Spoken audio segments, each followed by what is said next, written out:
So, in the recent market corrections, what should the SIP customers do? In fact, I believe it's a great time for SIP investors compared to lump sum investors also, because for SIP the strategy is a little different.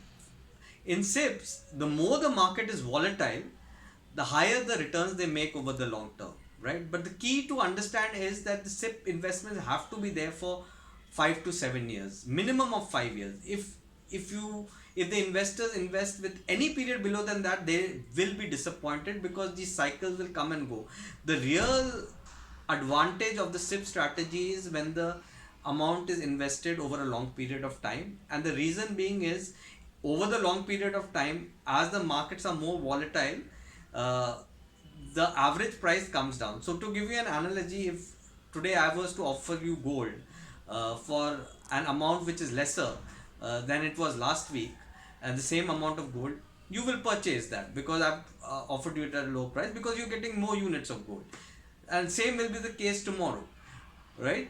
But uh, in investment, people do just the opposite. The market, the SIP investments which you are doing, they're going down.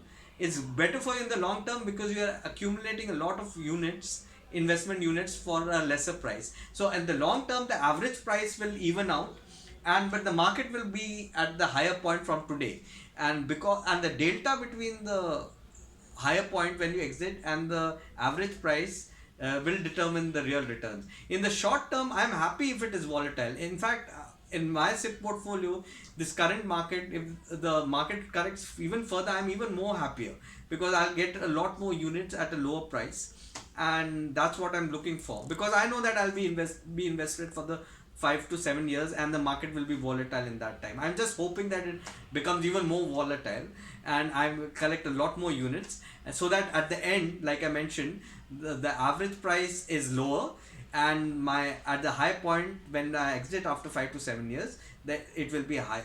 It will be higher. And the other thing is the SIP investments are also tied to the goals, right? So we have to be cognizant of the fact that we do not panic in the short term because of the strategy I maintain. So we should let it play it out over the long term and make a lot of money.